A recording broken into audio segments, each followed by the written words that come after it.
Turner Yell makes the stop in the secondary for Denver. 1st and 10. The fake.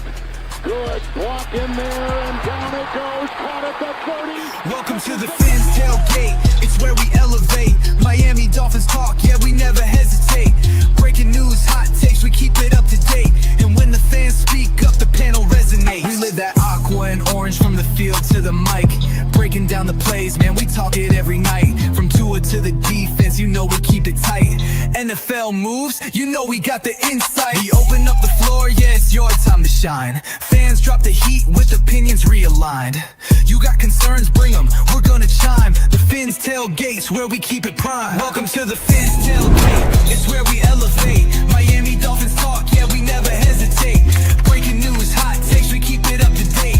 And when the fans speak up, the panel resonates. The NFL's changing, but we stay on the grind. Latest breaking stories, we don't waste no time. From the trades to the rumors, we make them all align. At the Fins TailGate, we always on the climb. We're repping the Dolphins, but it's NFL wide. From South Beach to the league, we keep it worldwide. Got the fans engaged with the energy supplied. Come kick it at the tailgate, we're riding high tide. Welcome to the Fins TailGate, it's where we elevate. Miami Dolphins talk, yeah, we never hesitate. Breaking news, hot takes, we keep it up to date. And when the fans speak up, the panel resonates. So if you love the game, you know we got the gate. Tune in, speak out, don't wait. It's your fate, this is the Fins TailGate. Now watch us dominate. Miami Dolphins, NFL, yeah, we integrate.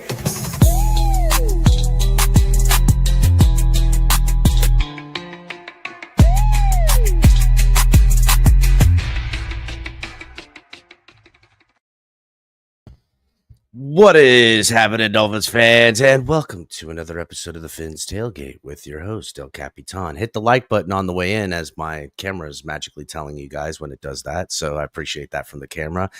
Shout out to everybody getting here early, a little bit of earlier show time for this show because we've got a special guest in the house, so make sure you guys are hitting the like button, subscribing if you're new. I know Doug, who's our special guest, is short on time, so I'm not going to waste it. Make sure you guys are hitting the like button. Doug, what's happening, my brother? Welcome back. Up, bud? Not much. Just living every day as I can.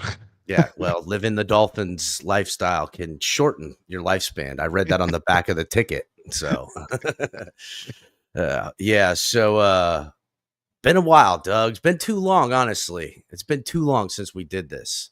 And I wish... It's been longer than the last couple. Yeah. So I will say this. I hate that it's under these circumstances right now with what's going on with this team. It's rough right now, buddy. As we know, Bears joint practice. It was only supposed to be thud rules, which, got to be honest, not feeling thud rules. You don't do a scrimmage and we're not going full speed. I've never seen that in all my years of playing football. You could barely not go full speed against your own guys, much less someone you don't know. Mm-hmm. That was a recipe for disaster.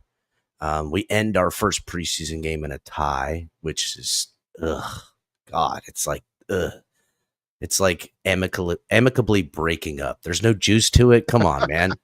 There's no juice. Give me something. And then, yesterday before the joint practice, late, we get this Ramsey on the pivot, just straight dogging us, with his implications of how soft we are. And then today, Doug, joint practices with the Lions. By all reports, Lions look like they're playing a college team. It's bad, bro. Yeah, there was some aspects, like obviously everything feels doom and gloom right now. There are some positives that we can take from it. Some positives. I'm here for it.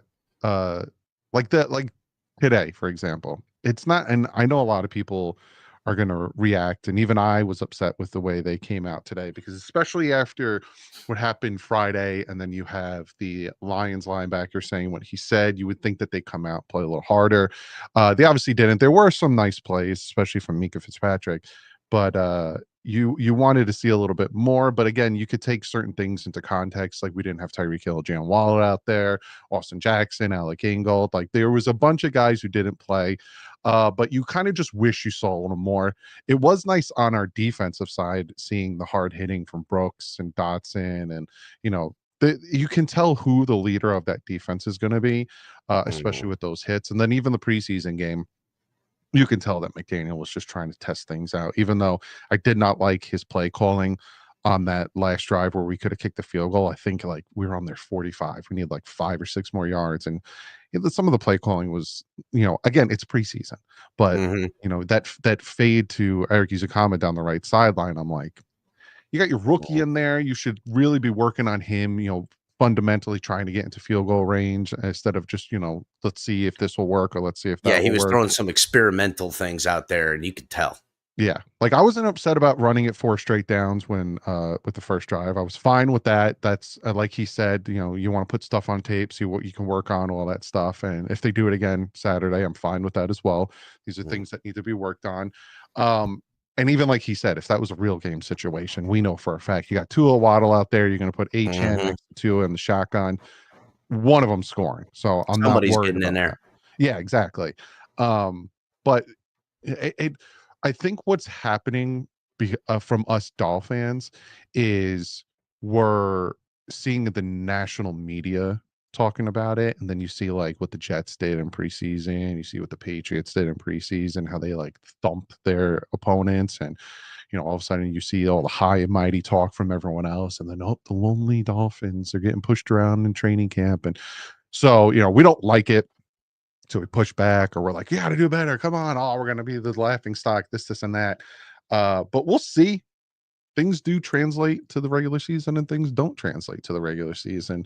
So, I don't think the sky's falling quite yet. I normally wait till about week 5 when I start calling for Chris Greer to be fired. Yeah. I need when did we play the Titans last week? Was that week 4 or 5? Because that's when I called for him to be fired.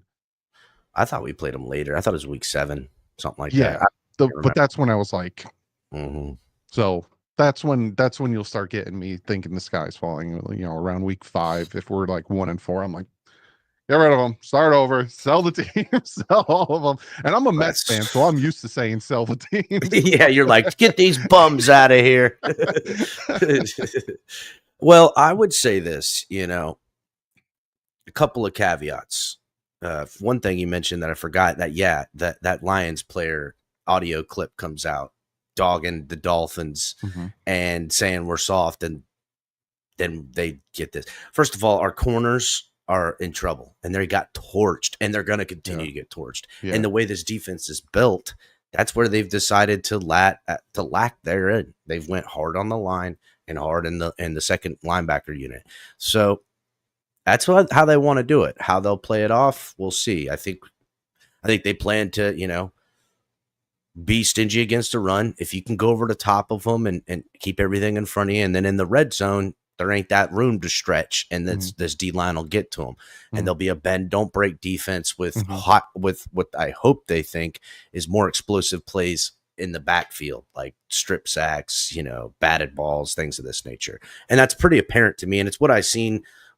I mean, going all the way back to free agency, it was apparent that was the route they were going, and then the draft followed it up. They get Kenneth Grant right in the center. If they went and got a corner, it'd be different. They didn't. They quadrupled down on the D-line. It's just how they want to do it. We're going to see how that pans out.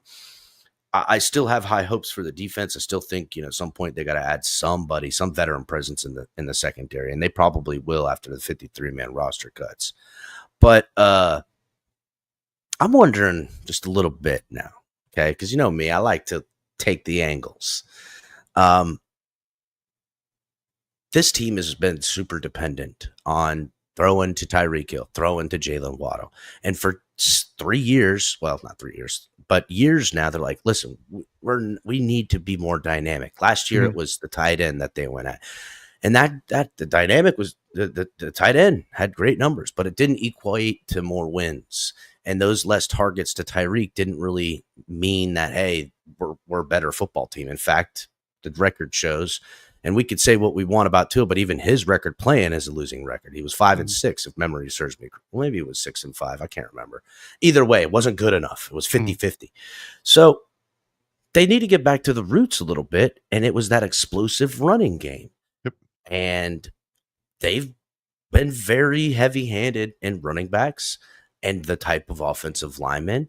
Mhm. And I think this is their chance to really get those kinks out for the run game. We know what they can do to pass. If they had Tyreek and Waddle out there at joint practice today, maybe they're still getting punched in the mouth in obvious run situations, because to me that's their biggest thing. When it's obvious they got to run, they can't do it, and everybody knows it, and that's where people make sure you're soft now.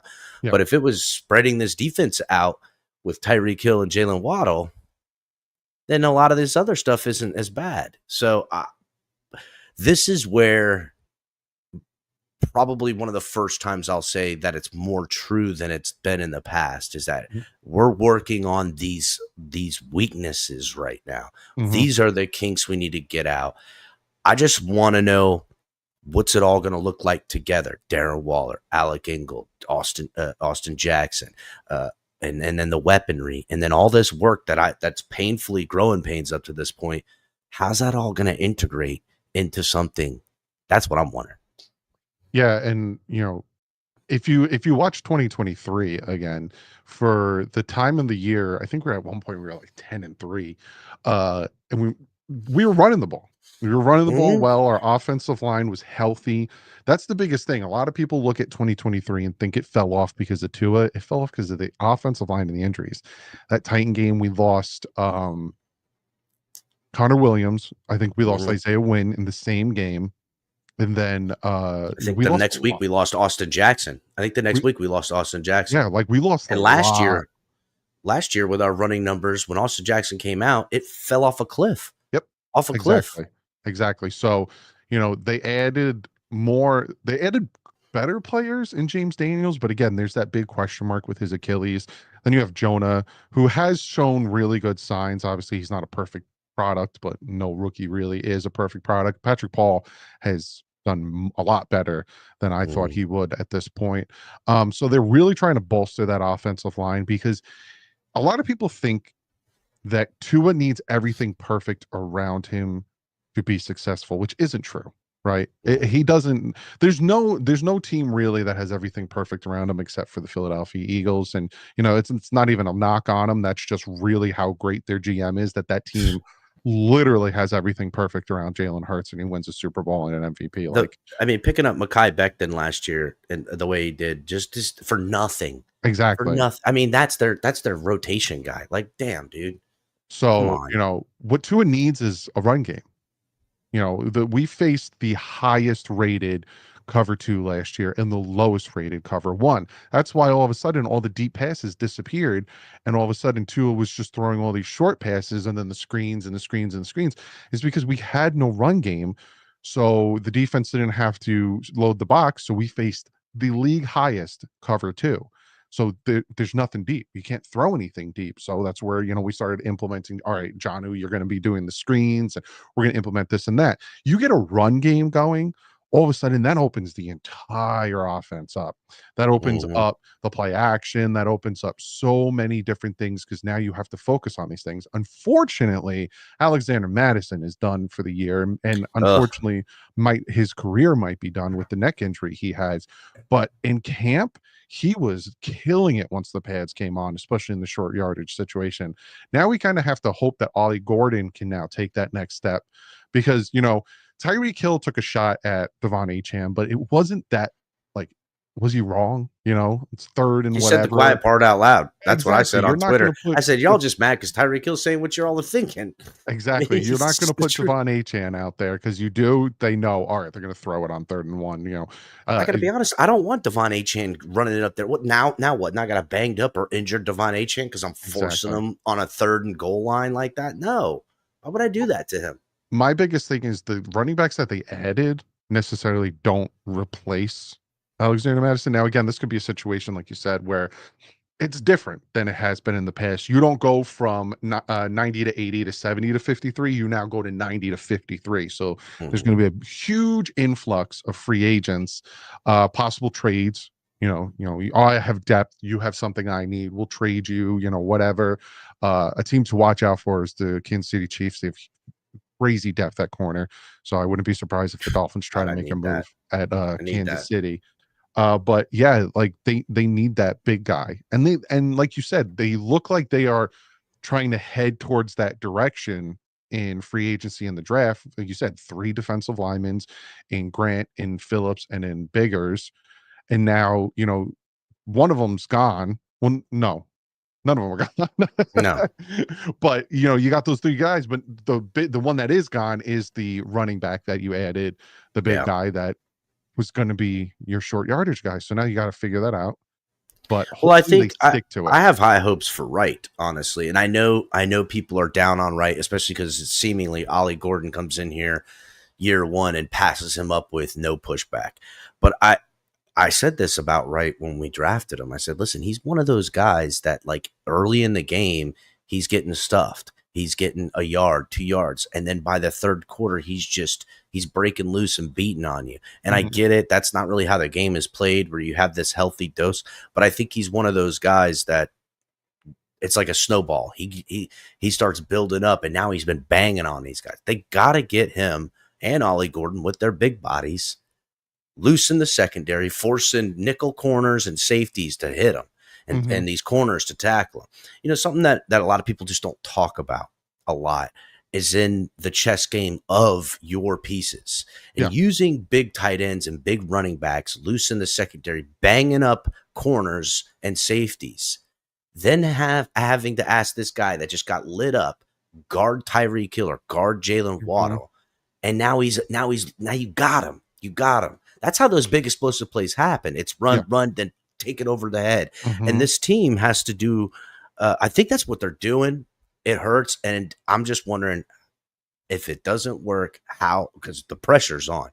Fans are coming for their neck. I mean, me too. I'm tired of being the nationally recognized, the soft team in the NFL. That is embarrassing, dude. That's embarrassing. And I gotta wonder, man, like, does Mike McDaniel pull the plug too early on that? That's where you really have to worry about, because Mike McDaniel, a lot of times, like, he doesn't make the greatest adjustments. And like sometimes he'll come out and he'll say some things like the playoff game, prime example, going into halftime. He was either going in or when he was coming out of the tunnel. I don't remember which one. Oh, we got to run the ball more, because the conditions in Kansas City were ridiculous. Like, let's be honest, even Teron Armstead came out and said they shouldn't have played the game. The wind was blowing one way, so people were losing fingers, buddy. Everybody, there was like how many Exactly. recorded cases of frostbite? It's Yeah, crazy. but when Buffalo has to play in that weather, they postpone it, or they move it to Chicago or Detroit. But whatever team was facing the wind, they couldn't throw the ball. Like, they couldn't throw the ball. So McDaniel came in. He's like, "Oh, we got to run the ball more." Run the ball more. It was like that's what he does, and it drives me nuts. And we saw a glimpse of it in the preseason game, and I was critical of it. And again, I understand it's a preseason game, but you come out of the half and your second play, you have to call a timeout. That's not good, man. Still Especially prepared, when man. you're on their 45, you have 1 timeout, and you can't run the ball because you can't eat that timeout. God forbid something happens. You don't call a timeout. You have 2 timeouts in that situation, and you can run the ball instead of forcing yours to throw. See, like, these are obviously it's preseason, but you're putting situations together to But you work got to on. practice. You got to practice Exactly. it. And that's horrible situation. That's like you got to work on that stuff. Thank God they didn't challenge anything in preseason, because you would have I think you lost the should challenge challenge. the heck out of everything just to get it out of the way, because we're working with numbers here at this point. Analytically speaking, he loses 20 challenges in the preseason, and then we can maybe win some later. He'll hit the first season. one against the Colts. Yeah, exactly. I think he's only hit I think he's like 4 for 28 on challenges. Yeah, no, he is. And It's terrible. and let's give McDaniel some credit. I'll give him a little credit, but I'm also gonna get on a little bit. I'll give him credit. It's not really his call. He has a guy upstairs that says challenge it, challenge it, like he's saying. But then on the other hand, why is he still working for you if you are that guy? 28? Who's the videographer that's running the challenge thing? No, you're good. Challenge it. Like, that guy's got to Where's go. all us fans at home watching it on CBS? They're like, don't challenge it. What are you doing? Shout out to Amando, who asks a question, or he says, was the team moving up in the draft to guard a bad decision, considering all the holes that we needed to fill on the team? I am super biased. If you haven't seen the reaction, Jonah, loved him coming out of college. I loved the prospect of him. When I was watching the draft and the Dolphins traded up, I was like, is it Jonah? Is it Jonah? Is it Jonah?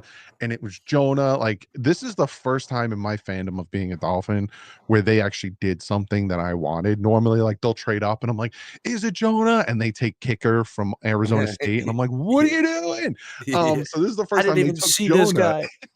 Yeah. So I was like, oh, they did it. Supposedly the Patriots wanted Jonah real bad. So Could I you think imagine? Dolphins had some inkling of that and they jumped right in front of the Patriots and took him. Now, obviously it didn't, it wasn't, the world beater for the Patriots not to take him, but from the understanding is they knew the Patriots were going to take him. So if they didn't move up, he was going to be gone the next pick. I like the move, especially because of the style he plays. He can play tackle. Obviously he's playing guard for us now. The physicality, he has the speed, he has all that stuff. Now I see where everyone's coming from because you see what Will Johnson's doing in Arizona. I will say this, let's pump the brakes, just like I'm telling people to pump the brakes on Shedeur Sanders. It's preseason. We saw I don't what think Shedeur Sanders will play for a couple weeks in the NFL. I we saw what swear. Skylar Thompson did against Tampa Bay his rookie year. Came out and lit the world up, and everyone's like, "Oh, Skylar's gonna beat out Tua," and then He lit it up in preseason this past week too, what do you buddy. feel? Three touchdowns, 3 Aaron touchdowns, Rodgers, couple hundred watch out, man. yards. Watch out, A-Rod. He coming for your He'll be jobs. nipping at your icy heels. You see how he had to ice his shin or something, Aaron Dude, Rodgers? did you He's see already that? limping. Did you see that that 6-cone drill where you shuffle through? Oh my! I said, bro, why are they making this man even do that? All the places for him to go, he went to Pittsburgh. Like, well, he did play. I mean, he still was in New York and he still played up in the north. But I mean, at his age, man, I would have went to find Arizona. a dome. Yeah, Find a LA. Yeah, yeah. The Saints. Saints don't have any quarterback. Got a dome. You're in the South, the NFC. Exactly. Kind of cook through that division right now. Okay, the Bucks have it, but do they have it? You know what I'm saying? I don't know, but yeah, it's wild. I would say Jonah was. I was high on the Jonah pick because I think he's got not only all the traits, but I think he's got that mentality. Yes. He was high on my board as far as getting him in the second round. We got him. I thought was very fortunate. Mm-hmm. The kid that the Patriots got, I forget his flipping name right now. The tackle. That kid's got. He's got there's like a video he has, and he's talking about like, I'll die and kill for my quarter. Like he was dead serious, bro. Amazing. He's got like a murderous look in his eye, and I was like, man, I need this kid on my team. And the Patriots got Will Campbell. Yeah. Because there was another offensive lineman that went. That now everyone's like, the Dolphins are going to be comparing him. Let me see if I can find. I think there was a guard that went like after the Dolphins. Tate Ratledge. Shout out to the dive bar boys in here. Got jokes. Was kind of a stadium, but yeah, exactly. Yeah, exactly. But Tate Ratledge didn't look too great today. So, and again, in retrospect, where's all these guys in 2-3 years down the line? That's where it matters. You gotta see. That's where it really matters. Like Kenneth Grant, I was super high on him. Mm. He looks as advertised up to this point. We're gonna see the wall at some point, that the rookies get. Yeah, but he certainly don't. He looks mean, buddy. He looks mean. People who want to see Ndamukong Suh now, it's just unrealistic. Like Ndamukong Suh, it's like saying you want to see your first round, wide receiver be Tyreek Hill from the get-go. You're seeing Jonah and even Jordan Phillips do things that are beautiful and exactly what we're asking for. They're taking double coverage. They're taking their one-on-one matchups so fierce that it's demanding someone help them. That's going to bode well for that's all I needed from them. The play, and I think that the Bears quarterback got it off, but if you watch the play, Sealer did a crazy push-pull technique on this offensive lineman for the Bears and just ate him up. And while he did that, there was a center and a guard blocking Grant.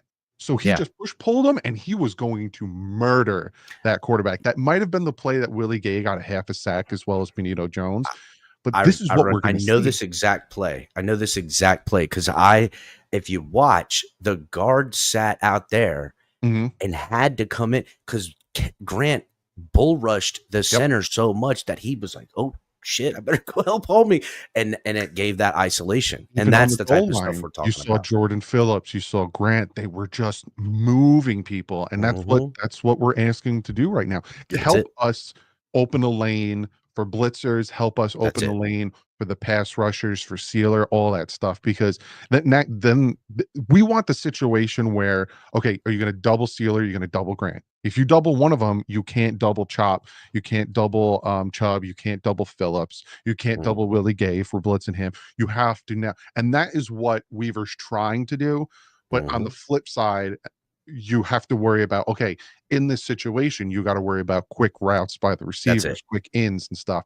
And if you jam and get beat, then it's a problem. So, But I also see because of this tackle play that we're going to have, it's allowing Weaver to flex his standing linebackers yes. wider out than he needs to, leaving the middle, daring them to push it into the middle of the field, Mhm, saying, "We're daring you to run. We're mhm. daring you to put a slant route and try to throw it in the middle of the field right now." And that's where I think they're going to have, and I also think that's where they're going to try to creep up one of the three safeties, whether it's Minka, whomever else, and they're never going to know who's playing safety at this time. I think they're going to rotate between the two safeties and a nickel, and you're just not going to know. And that's what I think ultimately when it comes to a full circle for what Weaver wants out of it. He wants this rotations of what is essentially three safeties, one playing the nickel, guys Mhm, like Elijah Campbell and stuff like mhm, that, mhm. and using a rotation of corners while you're not knowing where the extra help is at any given moment. And that's what's going to make confusing. So yeah, they might isolate on one side of the field and you chose proper to go on that matchup on that side and you might get it. But you then throw over here and miss it. And now it's 2nd and 10. You run, you get 2 yards. Now it's 3rd and 9 or 3rd and 8. And you're going to throw on the Dolphins defense that's looking to blitz with Yep, their linebackers. yep. And that it's going to wreck some faces. So it's And not going to work all the time, but it's going to wreck some faces when it comes. a lot of what I was hearing today, obviously, Amon St. Brown had his day, but we Oh, expect cooked. that against our corners. But I was hearing a lot of tackles for loss, contain, shooting the gap. Brooks was having a day. From what I'm hearing, Brooks was having a day. Dotson made some good plays. I heard So, Dotson did good today too. you look at the overall practice, it wasn't great, but there were still instances where our starters were getting in there and doing their thing. And again, what will translate to the season, what won't, but you got to also take into the consideration that starters aren't out there for the full time, and so there's things. It's not encouraging to hear these things, but I wouldn't say the sky's falling yet. Like I said, get back to me week 5 after we just faced the old AFC East, so we got to face the Yeah. Colts week 1. Yeah. God, I wish I had that in my division these days. Right. Colting. You know what I'm saying? Goodness gracious. Um, Doubling back to the offense, I am worried about the need to make plays. I think again we've preached it for 2 years heavily for Tua needs to not do the things he's doing that's going to get him hurt. We'd rather Yes. him throw the ball away Yes. and use this timing routes and stuff like that. Let's get to this real quick. Joe Rist asked, do you think we've been waiting too long to get Waller acclimated to Mike McDaniel's offense? That's actually a really good question. I'm So wondering what's taking so long. If he doesn't practice this upcoming week, then because I'm going to be down there. I'm going to be down there the 20th and 21st. If he doesn't practice this upcoming week, there's no point. Like honestly, pull the he's plug got to on get the like pull the plug you on got the to get Waller chemistry. experiment. He's got to he's got to practice. It just is what it is. They will practice. I think cuts are due on the 25th down to 53, and then obviously they get like 2 weeks before the season starts. So there will be practices. It's just obviously not training camp, but it gets to a point where what's going on. Yeah. There's not physical. Obviously he didn't play football for a year, but if you're telling us, oh, he's been doing this off season and that on the off season, we get him out there. Well, meanwhile, we have a tight end that we added, Merrick. Remember this guy? We had him here for a cup of coffee a couple years ago. He Mhm. hasn't played since. He's right away practicing. So riddle me this: that guy's been sitting around on the couch for 2 years, good to go. And Darren Waller, who's out here shooting music videos, is not good to go. I see him; he looks fine. The guy looks like he's got a freaking, what are you talking about? Exactly. But I don't know. I wonder if there's a little gamesmanship with a lot of it too. And the Dolphins really, I get it. They got to get tricky because tricky's what's kind of paid off for this. You could say what you want, but this team is a scheme team. That's what it is. It's really where when the scheme ain't working, that's when you're asking players to do more, and that's really where this team has struggled. Whether it's more from Tua or more from the run game, more from whomever. It's never getting there. But in the realm of it, this is a scheme team. It's been a scheme they've been trying to build since they got Philbin here, buddy. That's it. Just Mike McDaniel's been the best to do it with the best fitted quarterback to run it. That's the only reason we've had success in it. I gotta wonder, as inevitably it feels it's coming to some form of an end. Whether this goes good or bad, next year will be probably the last year they'll run this experiment unless it bears real fruit. Do they get off this train? Do they go and get another first-time head coach? We've had nothing but first-time head coaches since Jimmy Johnson. Are we going to continue to do that?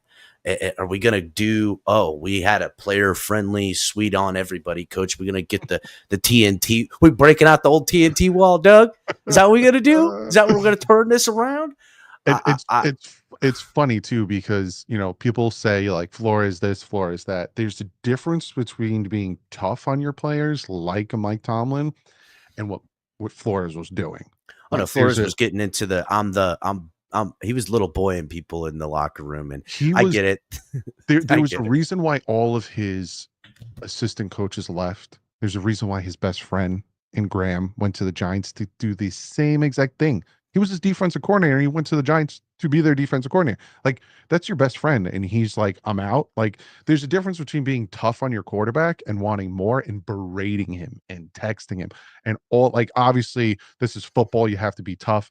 But, if your head coach is Nick Saban, I'm pretty sure you know how to deal with tough. Like, there's a difference. So if this falls apart, and there's it's to me right now is a 50-50 shot that this falls apart. Like, we don't know what's going to happen.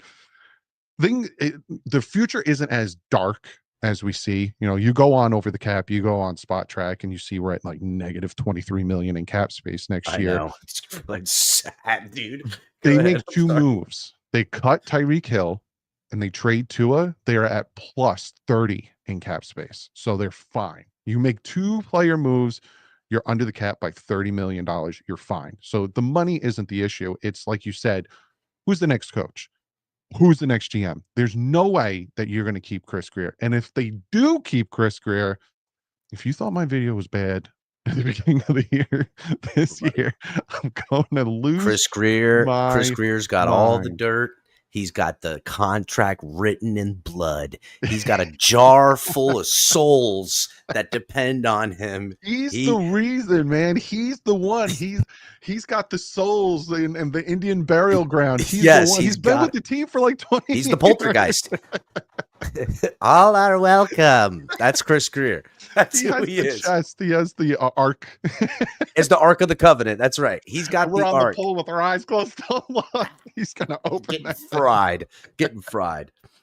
I do want to touch on something. I wonder if Brian Flores is a big fan of that show, The Bear. You ever seen that show, The Bear? The kid I figured you did. That's a great show. Love it.